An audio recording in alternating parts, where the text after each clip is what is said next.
I didn't know that techno came from Detroit until I joined this class. 5-10 years ago, if you was in Detroit and as an independent artist, that's basically where you was gonna stay at, you know?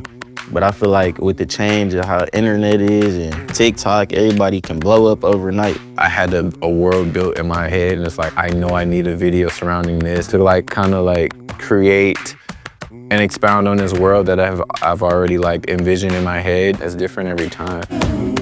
Whoa, living for the city. Whoa, yeah, living for the city.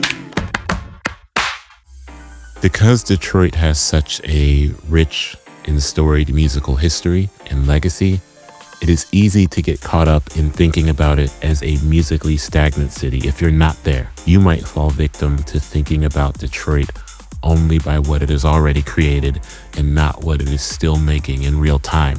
Which is funny to me because so much of Detroit's music, be it techno or hip hop, or even some of the garage rock and punk that was coming out, was so future focused. It was so cutting edge and inventive because people were thinking about the step ahead of the next step. And as important as it was for me to, on this journey, think about Detroit's musical history and think about the sound that came before the sound and what helped to build and invent the sound infrastructure of a place like this, it was more important for me to not think rigidly in terms of assembly lines and radio dials or buildings that were once venues that are now gone, relics of the past. I also wanted to think about people who are still building with an eye towards what's next. What was really thrilling to me was sitting with young people at the Detroit School of Arts who in 2026 are in a class making techno on machines with their own hands.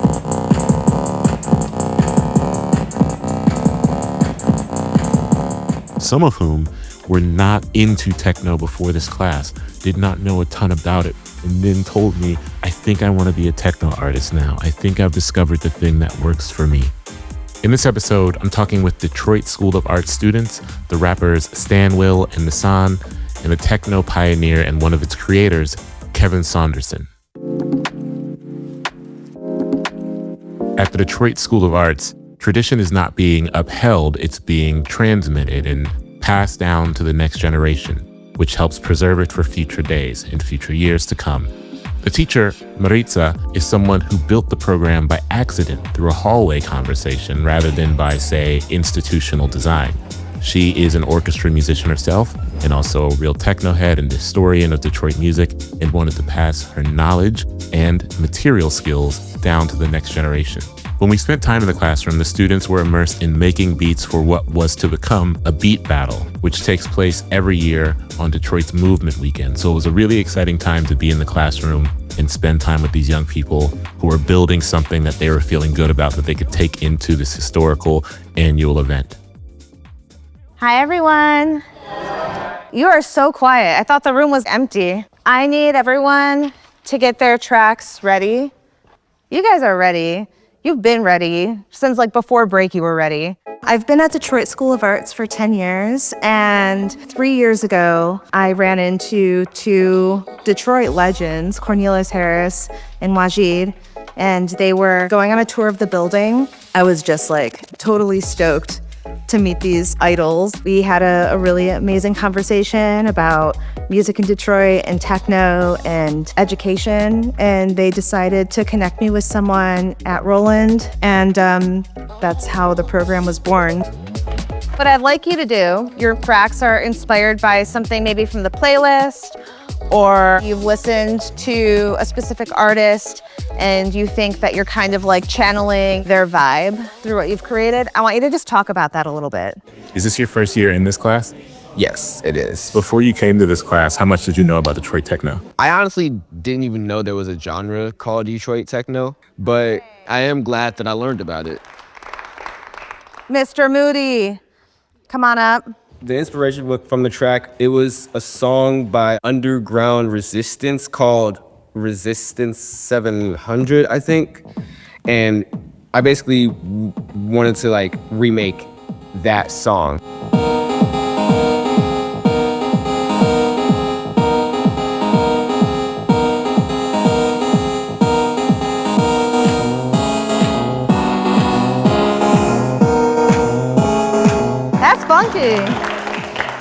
The workshop happens every Thursday before movement weekend because that's when everyone comes back to Detroit, and I just put an open invitation out to the entire school. We've had like 50 kids show up before, and we just pack this room full, bring out all the gear, and give everyone just kind of a quick and dirty, this is how you use a T8, this is how you make beats, this is how this instrument works. And we do like an annual beat battle. The winners get a free year of Roland Cloud or a pair of headphones or something cool. A lot of these folks come to this classroom not really listening to this music at all. Right. Yeah, most of these students, like their introduction to electronic music or like Detroit techno is this class. That's why we spend so much time in the beginning of the school year learning about its history, some of like the bigger artists to come out of Detroit. We do a tour of Submerged Records. Right. We go to Underground Music Academy and talk to Waajeed. What's been your favorite part of learning about the history of Detroit techno? Are there artists that you didn't know? Are there artists you like now that you didn't know you would like before? I like Drexcia, Jeff Mills, all classic Detroit techno legends. I think I like the recreation part of it most. Yeah. One thing that was great about spending time in the classroom with these brilliant young students and the music they were making is that it plays very clearly and cleanly into Detroit's ideas around musical lineage. So if you talk to Waajeed and Nick Speed, these are folks who will say, okay, before us, there was this. Before us, there was Motown. But before Motown, there was John Lee Hooker, and then there was gospel. And Aretha was someone, for example, who was so good at blending all that together. And all of these folks who came after are building upon it, making new foundations that people after them can continue to build upon. And that is how a city's musical legacy is sustained. We have Motown. We studied the Motown story time and time again. But, you know, before that, we had John Lee Hooker. Boom, boom, boom, boom. Before that, we had the gospel. And then you got Aretha Franklin, who comes with, let me blend this together. Then you have Stevie Wonder, who has the harmonica. It's always a slight innovation because Stevie probably had that harmonica in his pocket. He's like, yo, I want to play more harmonica. Let me show y'all what I can do. Right. So it's always, let me show you what I can do. It's just natural that, you know, a guy from Detroit would come in and say, I should put techno with hip hop. Like, if it wasn't me, it was gonna be somebody else. You know what I mean? So I feel like we're just using what we have. It's like we're recycling. Like, we don't have a lot, but we're doing what we can with the little bit that we have. Why is it so important to teach this here in this city, these young folks? Well, techno is Black music from Detroit.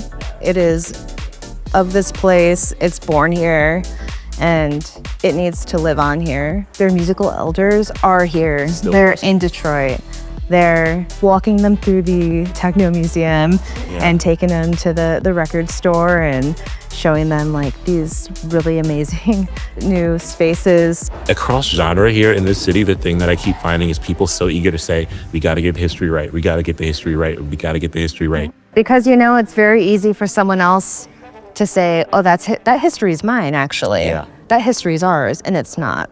And I think that exposing these students at a young age, these young musicians, to this culture and this music will hopefully, you know, help keep it going. Because they get to be inheritors of it. Right, I mean, they kind of like are inheritors of it, right? They're just organically they're being here.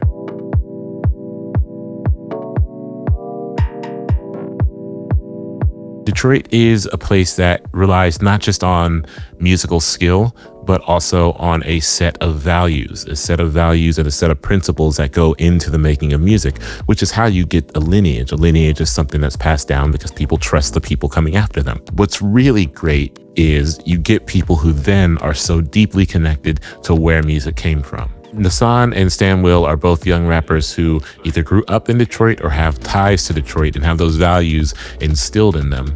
And the values have stayed the same, even though their paths have not. Few people have watched that transformation more closely than Brian McCollum, who has spent decades covering Detroit music and watching the industry's center of gravity move from clubs to stages to the digital world. The digital revolution has changed everything. So we may be talking about a model that doesn't even really need to exist at this point. You're not necessarily spending all your nights and weekends and clubs to see the next emerging talent. You got to be tuned in to the digital world, because that's where I think young artists see their real pipeline to making a name. It's not to say that live gigging isn't important. I would argue it still very much is, but it's certainly, you know, building an audience at a small club and growing from there, getting discovered by some random A&R guy who happens to be in the crowd on a given night. Those aren't the only avenues for success anymore. And I think you've got young artists who have been very savvy in navigating the online world and finding their audiences in that way.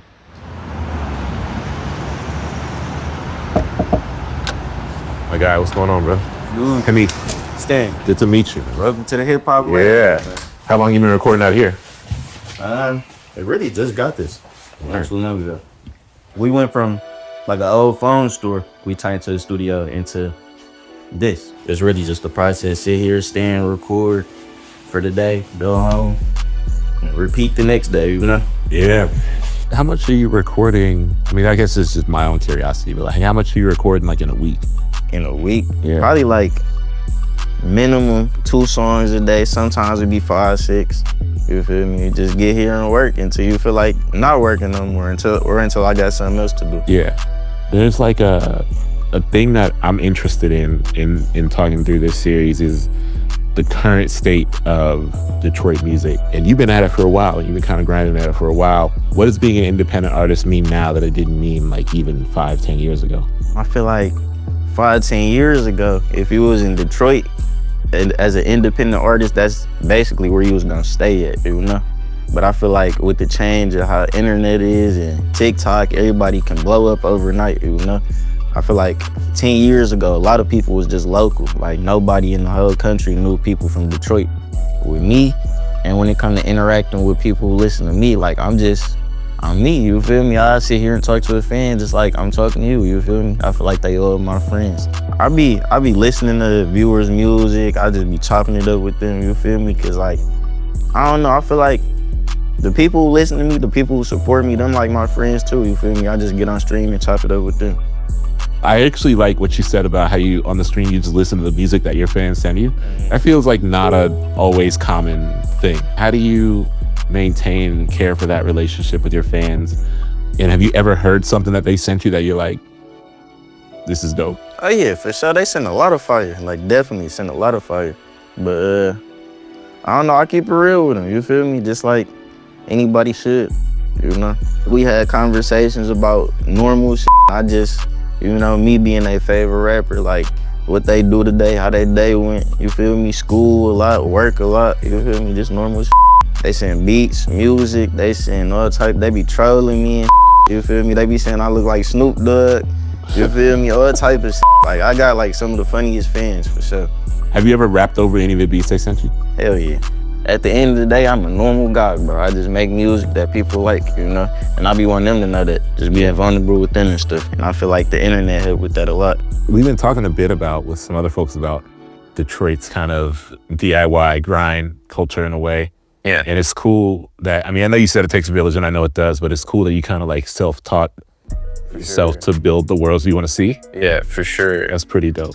I'm currently in a process of like, I'm in between projects, so I'm trying to figure out like how to visually pull off what I have coming up next. Before it was, like I said, the cardigan every day. I was an intern, and then I started wearing the spikes in my head. I'm just like figuring it out in real time. Like Era 404 is the Atlanta area code. I'm an internet baby, and so I was like, all right, I'm gonna work at this internet company. Throughout the project, you'll hear like these like digital ups and like all these things. Nothing but the blacks, the A. Where the black man is debonair. I'm talking about a black man's heaven here. My next project is called Method Acting. And that's like what I feel like I end up doing. It's like I get so married, so involved in like these worlds that I'm creating that, I essentially become this character. I had a world built in my head and it's like, I know I need a video surrounding this. I'm gonna use this song as the muse to like kind of like create and expound on this world that I've already like envisioned in my head. That's different every time. It's something I definitely super enjoy. Sometimes editing is therapeutic. You know what I'm saying? Like I like sitting at my computer. I'd rather do that sometimes than go write raps. It depends on the day. I love them all like equally.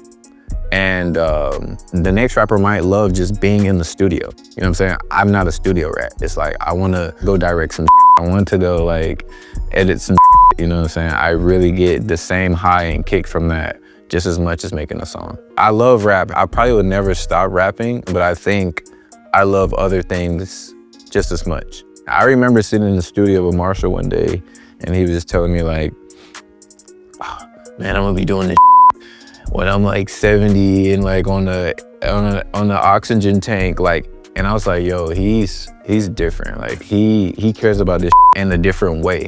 The visual aspect of everything, the part where I could be super creative, that's what I'm fond of. And with Goated, I was world building. I had, all last year, I wore the same outfit.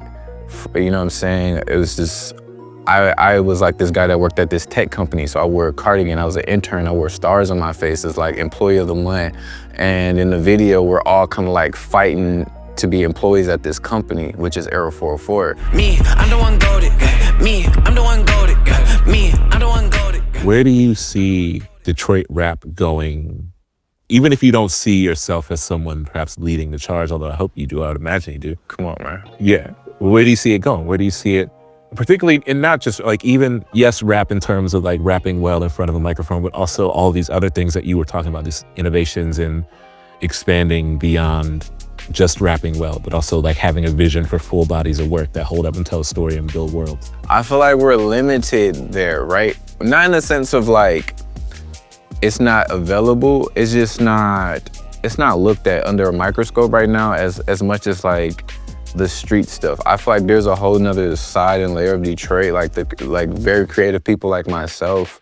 And I feel like I do lead the forefront of that, and I hope to kick the door down. I'm honestly just glad Detroit is getting any kind of recognition right now. I feel like for a while we were like super under the radar, you know what I'm saying? And we're kind of like being more appreciated more on like a music front, like hip hop. A lot of people are rapping on our beats. We probably have more artists at the same time relevant than we've ever had. But like I said, I don't think there's no one really leading the charge of that other side.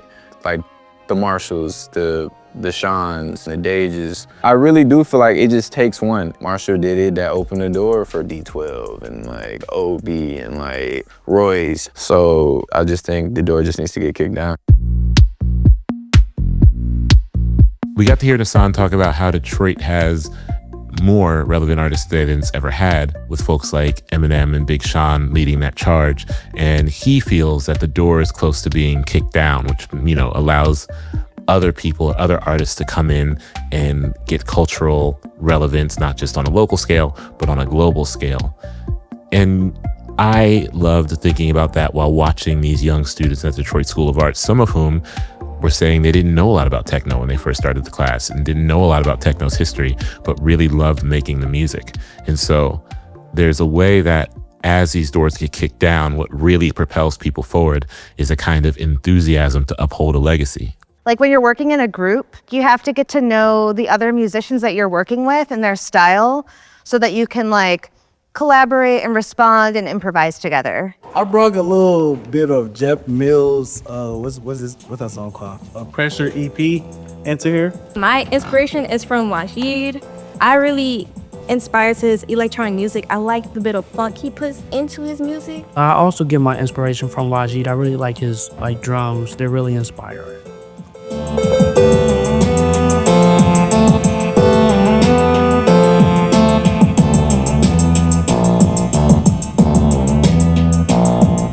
I think in general, they really gravitate towards like tech house and then like hardcore techno. But for Freestyle Friday, I encourage the kids to come up, and even if they don't have something 100% done, like get up there and make something up. Something in real time. Yeah. And if you make a mistake, then do it again. Again, and then it's not a mistake It's anymore. not a mistake anymore. Yeah. I found a lot of inspiration in Galaxy to Galaxy, and I tried to recreate some of them, but not like exactly. I tried to make my own tech thing.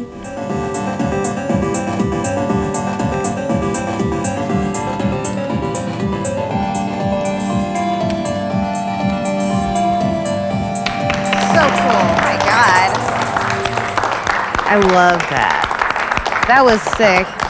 I've had kids from the last 2 school years get gigs with their SPs.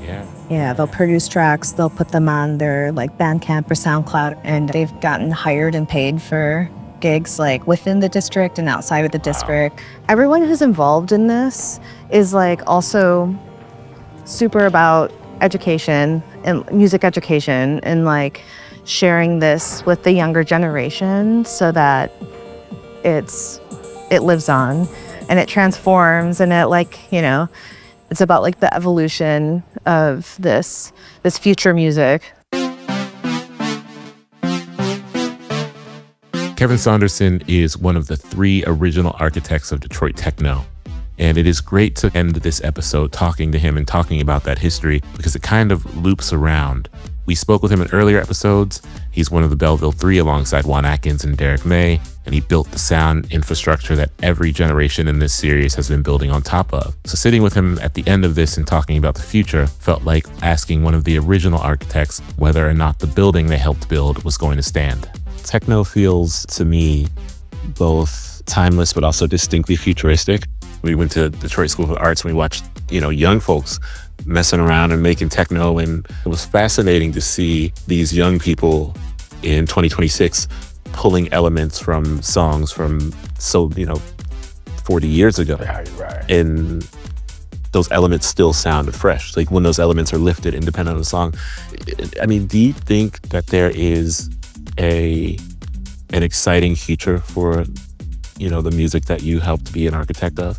Oh, definitely. I think so, because the groundwork has been laid. I see a lot of young producers, DJs inspired to continue to create. My sons create. They have a whole crew of people that follow them, and then their friends that follow. They kind of all, I can see the whole thing meshing together. I think also I have a record company. Carl has a record company. They have avenues where they can still release music through us. It's a little different now than back then, but they have an outlet. I go around, I've been around to a few schools on career days to just talk about our history of techno and technology to try to make sure there's a connection there and I can give some time back into the community. I like how it brings people together. So your goal is, I want to be... Yeah, I want to be a composer. And this... For video games specifically. Yeah, this class really taught me how to compose music and stuff. Our 3 months together collectively was crazy. Actually, from this class, we made a whole group chat of how we're going to produce this in the future. I didn't know that techno came from Detroit until I joined this class, and it was interesting to see about how Detroit created such a beautiful music industry. I wonder if you talk a bit about the beauty of the wide range of generational, not just art makers, but lovers of dance and lovers of music and how that upholds a community. When I think about that kind of dance floor in front of me, I feel honored that there's that kind of array in front of me, and that they stay there and that they find some kind of joy in what I have to offer. It makes me think, I'm on the right path. Yeah. I'm really doing it. And it creates an interesting community where stories are constantly shared and passed down, and the days of the past and, I think the days that most people romanticize about this place when they think of Detroit are still told, and maybe that kind of nightlife can still exist for a newer generation because of it, My daughter, she brings friends every year, for the last 4 years. She's 17 now, so she's been coming before then, of course, but her friends' parents started letting them come and just experience it, and then you just see